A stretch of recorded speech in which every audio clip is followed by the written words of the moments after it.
23편의 귀한 은혜가 더 많이 있는데 시간상 서둘러 맞춰야 한다는 그런 아쉬움이 조금 있습니다. 여러분, 오늘 저녁 기도회는 저희가 양이 아니라서 음식을 되새김질하지는 않지만 또 주님의 양들은 은혜는 되새김질할 수 있다고 생각하면서 23편 말씀을 전체적으로 마무리 차원에서 한번 돌아보고 말씀을 좀 짧게 나눠보려고 합니다. 그래서 뜻밖의 은혜가 있을 수 있으니까 참석하셨던 금요일날 오셨던 분들은 그렇게 함께 하시고, 또 새벽에만 나오셨던 분들은 특세 마무리라고 생각하시고 또 함께 하셔도 좋을 것 같습니다. 자, 이 다윗이 이 시편을 언제 어느 시기 어느 때에 기록했는지 정확하게 알 수는 없습니다.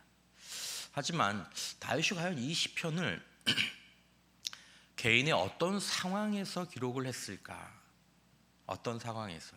여기에 보면 아름답고 푸른 초장, 풀밭, 쉴만한 물가 이런 노래도 나오지 않습니까?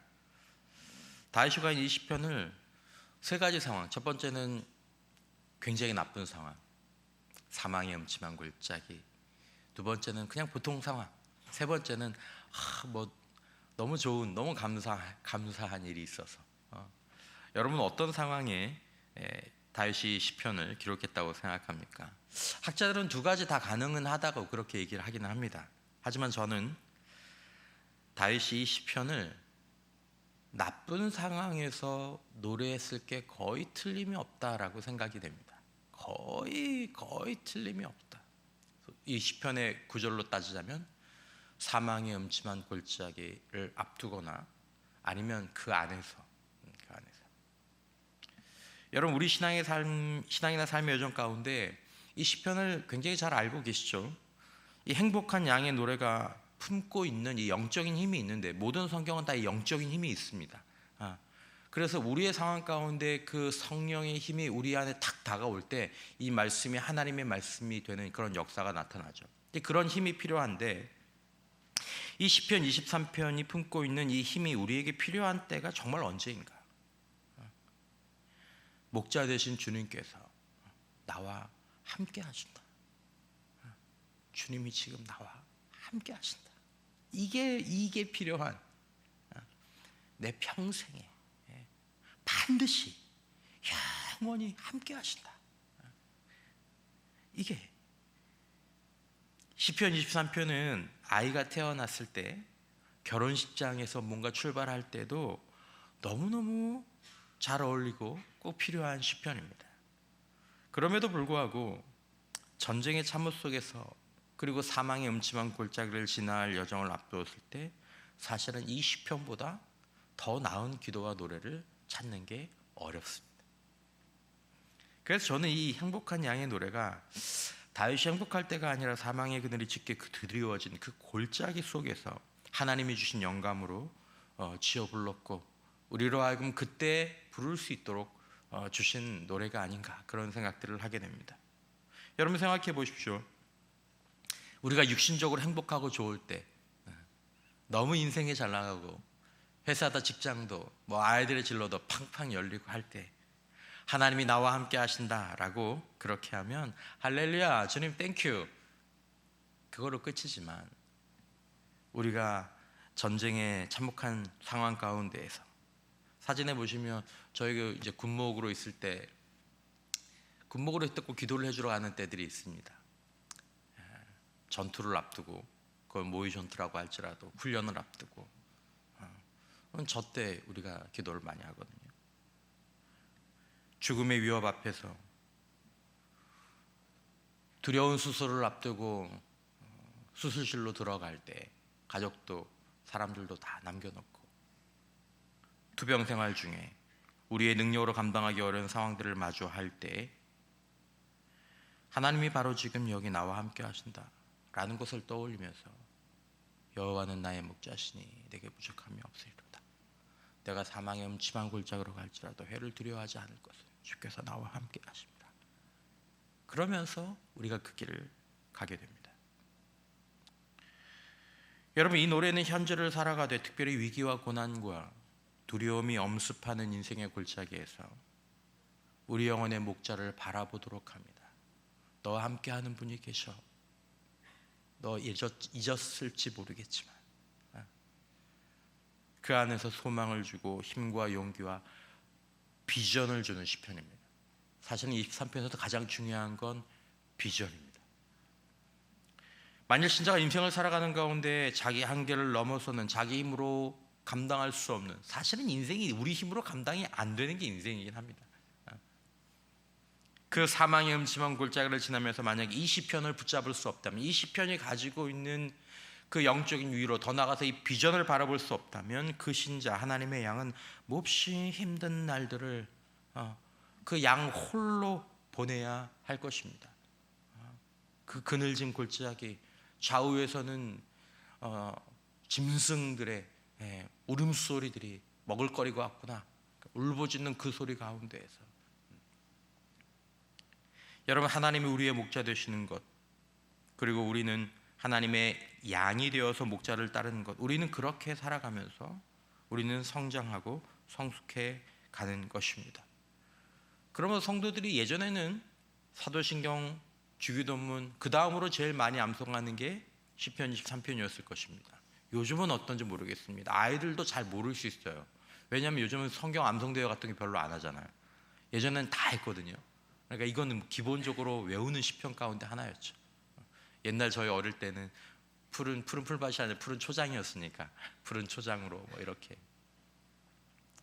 여러분, 우리 시편의 마지막 부분을 오늘 이 아침에 서둘러 생각하면서 이 행복한 양의 노래는 하나님의 인도하심과 그리고 그분을 따르는 우리의 따름이 어딘가를 향한 끝이 있는 여정을 말하고 있다는 것을 봅니다. 다윗은 이 하나님의 인도하심과 그분을 따르는 이 여정의 끝이 어디인지를 알고 결말이 어떻게 될 것인지를 알고 있었습니다.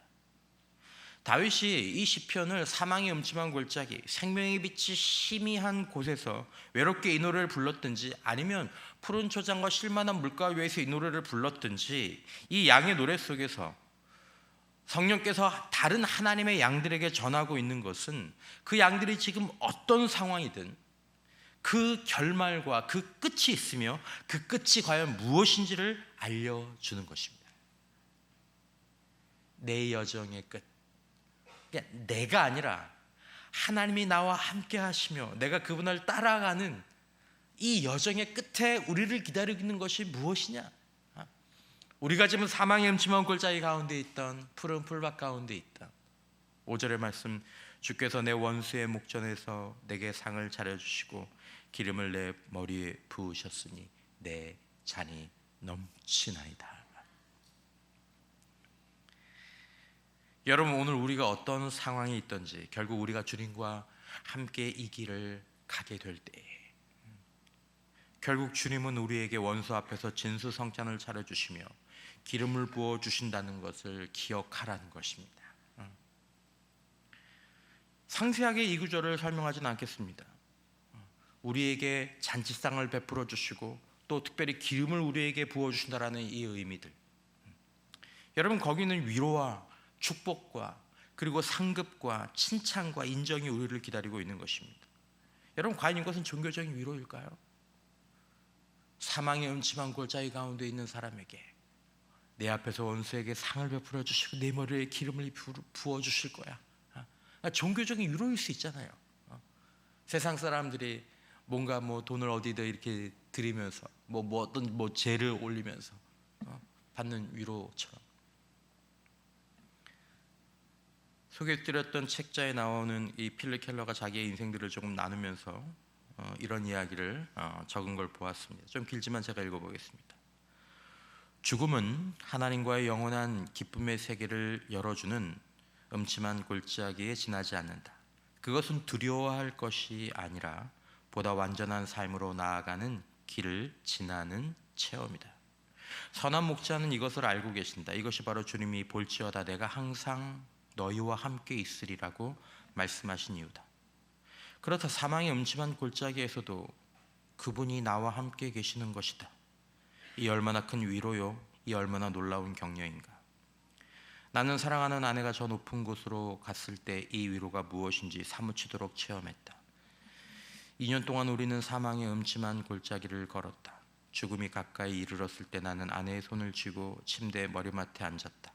조용히 우리는 사망의 골짜기를 지났다. 우리 둘은 고요한 중에 그리스도께서 그 자리에 함께 계심을 깨달았다. 두려움이 없었다. 아내는 다만 저 높은 곳으로 올라간 것이었다. 여러분, 예수님은 선한 목자로서 우리에게 말씀하십니다. 요한복음 16장, 이것을 너희에게 이르는 것은 너희로 내 안에서 평안을 누리게 하려 함이라. 세상에서는 너희가 환난을 당하나 담대하라. 내가 세상을 이겨노라. 너희의 삶 가운데 평안이 영원히 함께할 것이다 라는 것입니다. 여러분, 세상을 이기셨다라는 말씀은 오늘 시편으로 바꿔보면 모든 결말을 시편 23편 5절로 이루어 놓으셨다라는 것입니다. 내가 세상을 이겼다라는 말은, 여러분, 여기는 질병도 죽음도 예외가 아닙니다. 여호와를 목자로 삼아 살던 인생, 사는 인생, 선한 목자 되신 그 예수님의 양들을 최종 목적지에서 그들을 기다리고 있는 것은 양들이 만든 것이 아니라 우리의 목자 되신 주님이 만들어 놓으신 것으로서, 주께서 내 원수의 목전에서 상을 차려주시고 기름을 내 머리에 부으셨으니 내 잔이 넘치나이다. 양들은 잔치상을 만들 수가 없어요. 양은 자기 머리에 기름을 부을 자격도 없고 그 기름을 만들 수도 없어요. 누가 만들어 주시는 것입니까? 선한 목자가 만들어 주신 것입니다. 내가 이겼다. 내가 이루었다. 다 이루었다. 바로 이 행복한 결말을 바라보면서 어두운 골짜기에서도 선한 목자 되신 주님을 따라 이 믿음의 여정, 이 따름의 여정을 평안 가운데 이어가라는 것입니다. 결말을 알고 있지 않느냐? 결말이 이러하다. 여러분, 제가 제주도에 갔을 때 제주도의 이 어떤 오름을 가는 길인데, 사진이 나오나요? 저 오름을 가는 길인데, 저희가 오름이에요. 주차장에서 여기까지 오는데 숨이 좀 찼어요. 그래서 거기도 되게 경치가 좋더라고요. 그래서 주변에 일행들 가운데에서 어떤 분들이 아유, 뭐 여기도 좋은데 이제 그만 내려갑시다. 그렇게 얘기를 했는데, 저기서 조금만 가면 경치가 좋은 데가 나온다는 거예요. 저는 그 얘기를 들었거든요. 그래서 내가 조금만 더 가자 그래서 갔어요. 그래서 저기를 갔더니 그 다음에 나온 곳이 어디 있냐면 저기였어요. 안 멋있나요? 푸른 초장이 쫙, 포카리 스웨트 광고를 찍어도 좋은. 여러분, 그 오름에서는요 보이지 않아요. 하지만 들었거든요. 좋은 곳이 있다고. 실제로 있다면 그것들을 만나게 되는 거죠. 여러분, 다윗은 우리 인생과 우리 인생의 결말과 우리가 이르게 될 것을 성령의 영감으로 알았습니다. 제가 보기에는 분명히 다윗은 뭔가를 보았습니다. 사도 바울도 보았죠. 주님도 보시고 봤어요. 그래서 노래한 거죠. 여러분, 이것은 그냥 우리가 바라는 희망, 종교적인 종교 문학가들이 어떤 소망을 가지고 그려낸 것이 아니라 예수님께서 십자가 부활로 이루신 것입니다.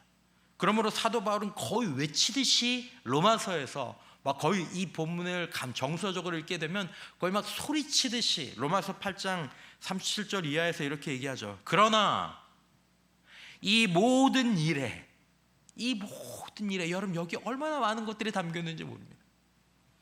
우리를 사랑하시는 이로 말미암아 우리가 넉넉히 이기느니라. 내가 확신하노니 사망이나 생명이나 천사들이나 권세자들이나 현재일이나 장래일이나 능력이나 높음이나 깊음이나 다른 어떤 피조물이라도 우리를 우리 주 그리스도 예수 안에 있는, 그분이 이르신, 그분이 이기신 그 안에 있는, 그렇게 하도록 하신 하나님의 목자 되시는 사랑 안에서 우리를 끊을 수 없으리라. 사도 바울도 똑같은 주님의 양으로 살았던 사람입니다. 우리가 육체적으로 살든지 죽든지 이 모든 일에서 우리 삶은 주님 앞에 이미 그 결론이 사랑 안에서 나 있다라는 것입니다. 결국 원수의 목전에서 원수를 비웃듯이 네가 괴롭혔었지? 어림도 없어. 네가 망하게 하려고 했지? 어림도 없어. 하나님이 차려주시는 잔치상을 받고 하나님이 부어주시는 기름으로 인정과 칭찬과 환대를 받게 되는 것이죠. 바울이 말을 하지 않습니까? 내가 확신하노니, 시편 23편의 메아리가 그대로 들립니다. 내 평생의 선하심과 인자하심이 반드시 나를 따르리니. 그럼 로마서 8장의 이 말씀은 또 다른 하나님의 양의 노래가 되는 것입니다. 사실은 성경 전체 많은 저자들은 모두 다 이 노래를 알고 이 노래를 부르고 있습니다. 사도 바울은 우리도 확신하기를 원합니다. 다윗도 마찬가지입니다. 여러분, 사망이나 생명이나 현재일이나 장래일이나 앞으로 일어날 일들이 무엇이든, 지금 당하고 있는 일이 무엇이든, 그것이 얼마나 심각한 일이든 그리스도 예수 우리 주 안에서 목자 되신 여호와 하나님이 마련하신 그 잔치상과 그 기름 부어주시면 빼앗을 수 없습니다. 여호와가 나의 목자, 여호와가 우리의 목자이시기 때문입니다. 그것을 알라라는 것입니다. 여러분, 시편 23편은 우리 하나님을 목자로서 주목하는 것입니다. 재발견하는 것입니다. 그러므로 하나님의 양으로 살아가는 다윗은 확신합니다. 내 평생의 선하심과 인자하심이 반드시 나를 따르리니. 아직 살아보지 않았지만 내 남은 평생에 그분의 선하심과 그분의 인자하심이, 이 선한 목자 그분의 인자하심이 반드시 나를 따를 것입니다. 하나님의 선하심과 인자하심, 하나님의 토부, 하나님의 헤세드. 여러분, 우리가 바라보아야 할 것은 무엇입니까? 사랑하는 성도 여러분, 우리의 사망의 음침한 골짜기 가운데, 아니 인생의 그늘 가운데 여러분들과 제가 바라보고 있는 것은 무엇입니까? 푸른 초장입니까? 쉴만한 물가입니까? 기대하셔도 좋습니다. 하지만 우리가 진짜 바라봐야 할 것은, 세상에서 우리 눈을 가리는 여러 가지 많은 것들 가운데 다시 한번 그것들을 벗겨내고 우리가 선명하게 주목해야 될 것은 우리의 목자 되신 여호와 하나님인 줄 믿습니다. 그분이 나와 나의 목자 되신다는 것, 그분이 지금 나와 항상 함께 하시고, 그분이 졸지도 아니하시고 지키지도 아니하시고, 우리가 잘 때 우리가 가야 될 곳들을 찾아다니시면서 우리를 어딘가 그 영원한 것으로 지금 인도하시고 반드시 인도하실 것이라는. 여러분, 우리 인생의 목적은 무엇입니까? 잘 먹고 잘 쉬고 어려운 일 잘 피하고 살다가 가급적 오래 아프지 않고 살다가 조금만 아프고 죽는 겁니까? 아닙니다. 내가 여호와의 집에 영원히 살리로다. 내가 여호와의 집에 영원히 살리로다. 하나님과 동행하는 이 길의 목적과 목표는 하나님의 집에서 하나님과 영원히 사는 것입니다. 성경의 또 다른 저자 요한은 말합니다. 계시록 21장 3절, 내가 들으니 보좌에서 큰 음성이 나서 이르되, 보라, 하나님의 장막이 사람들과 함께 있음에 하나님이 그들과 함께 계시리니 그들은 하나님의 백성이 되고 하나님은 친히 그들과 함께 계셔서 모든 눈물을 그 눈에서 닦아주시니 다시는 사망이 없고 애통하는 것이나 곡하는 것이나 아픈 것이 다시 있지 아니하리니 처음 것들이 다 지나갔음이로라. 잔치를 베푸시고 기름을 부어주시고. 계시록 7장, 그러므로 하나님이 그들이 하나님의 보좌 앞에 있고 또 그의 성전에서 밤낮 하나님을 섬김에 보좌에 앉으신 이가 그들 위에 장막을 치시리니 그들이 다시는 줄이지 아니하며 목마르지도 아니하고 영원한 풀밭과 영원한 쉴만한 물가에서 해나 아무 뜨거운 기운에 상하지도 아니하리니. 왜 그렇죠? 보좌 가운데 계신 어린 양이 그들의 누가 되사? 목자가 되사 생명수 샘으로 인도하시고 하나님이 그들의 눈에서 모든 눈물을 씻어 주실 것입니다. 성경의 전망입니다. 놀랍죠? 여러분, 우리에게 가장 중요한 것은 그러므로 목자 되신 하나님의 함께하심과 인도하심 가운데 살아가며 그 영원한 함께하심과 인도하심을 전망하는 것입니다. 우리는 하나님의 영광을 위하여 때로 살기도 하고 때로는 죽기도 할 것입니다. 결국엔 다 죽겠죠. 그러므로 우리는 목자 되신 하나님을 향한 주님의 양들이 보였던 다윗과 사도 바울과 사도 요한과 우리 신앙의 선배들이 보였던 그 신뢰, 그 신뢰를 우리의 순종으로, 우리의 감사로 드려야 되는 것이죠. 그걸 배우는 것이죠. 인생이란 것은 목자 되신 하나님이 구름 기둥과 불 기둥으로 인도하시는 그 인도하심을 받아서 통과하는 여정일 뿐입니다. 감사해야죠. 얼마나 빠릅니까? 누려야죠. 얼마나 좋습니까? 하지만 집착하지 말고 뒤돌아볼 필요가 없습니다. 왜냐하면 더 좋은 것, 가장 좋은 것은 우리 뒤가 아니라, 살아온 인생이 아니라 영원한 집에 있는 줄 믿습니다. 실수하고 잘못하고 실패한 거 너무 연연해 하지 마십시오. 양은 그런 존재입니다. 그러므로 행복한 양의 노래는 결과가 아닙니다.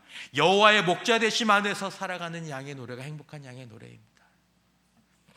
여러분, 인간의 진정한 만족과 행복은 결과에서 오는 것이 아니라 우리의 목자가 되어 주시는 그 하나님을 알고 하나님의 양으로 그 품 안에서 그 곁에서 살아갈 때 흘러나오며 터져나오는 것입니다. 여러분, 수술실에 들어가서 수술이 잘 돼서 나왔을 때 이 노래, 우리 안에 깊은 감동이 있는 게 아니라 언제 가장 깊은 감동이 있는지 아십니까? 어떻게 될지 아무도 몰라요. 하지만 그 사망의 음침한 골짜기 주님이 나와 함께 하신다는 것들을 알 때, 결과와 상관없는 우리 안에서 흘러나오는 그 확신, 그 믿음, 그 감동, 내가 너와 함께한다. 이사야서 25장 8절, 사망을 영원히 멸하실 것이라, 사망을 영원히 멸하실 것이라. 주 여호와께서 모든 얼굴에서 눈물을 씻기시며 자기 백성의 수치를 온 천하에서 제하시리니 여호와께서 이같이 말씀하셨느니라. 뭐라고요? 그날에 말하기를 이는 우리의 하나님이시라. 우리가 그를 기다렸으니 그가 우리를 구원하시리로다. 이는 여호와시라. 우리가 그들을 기다렸으니 우리는 그의 구원을 기뻐하며 즐거워하리라 할 것이며. 목자를 기다리는 자에게는 실망이 없습니다. 성경의 시대를 달리한 모든 저자들이 같은 성령 안에서 같은 마지막을 예고합니다. 하나님이 약속하셨고 예수님이 이루셨고 성령이 누리게 하시는 것입니다. 성부, 성자, 성령 하나님이 우리의 목자가 되시는 것입니다. 언제요? 우리의 평생에 반드시 영원히. 여러분, 우리는 시편 23편을 사랑합니다. 여러분, 이 노래를 우리도 부를 수 있기를 바랍니다. 여호와가 목자 되셔 우리 인생을 이끄시는 그 여정이 무엇인지를 우리는 이 시편을 통해서 알게 되는 거죠. 사망의 음침한 골짜기로 다닐지라도 두려워하지 않을 것은 주님이 나와 함께 계시잖아. 목자 되신 주님이 나와 함께 계셔. 그 결말과 그 끝을 이기신 예수님, 하나님이 베풀어 주시는 잔치상. 너 많이 수고했지. 나에게 부어주시는 그 기름, 영원히 내가 여호와의 집에 영원히 살게 될 그날. 기다리던 우리가 기다렸더니 하나님의 양들이 완전히 누리고 쉬게 될 그때를, 여러분, 의심이 아니라 그럴지도 모른다가 아니라 반드시 사도 바울처럼 확신하노니, 이사야 선지자가 말하는 것처럼 그분이 말씀하셨느니라. 우리도 새로운 믿음으로 노래할 수 있길 바랍니다. 여호와는 나의 목자시니 내게 부족함이. 아멘. 우리 찬양하며 주님 앞에 나아가겠습니다.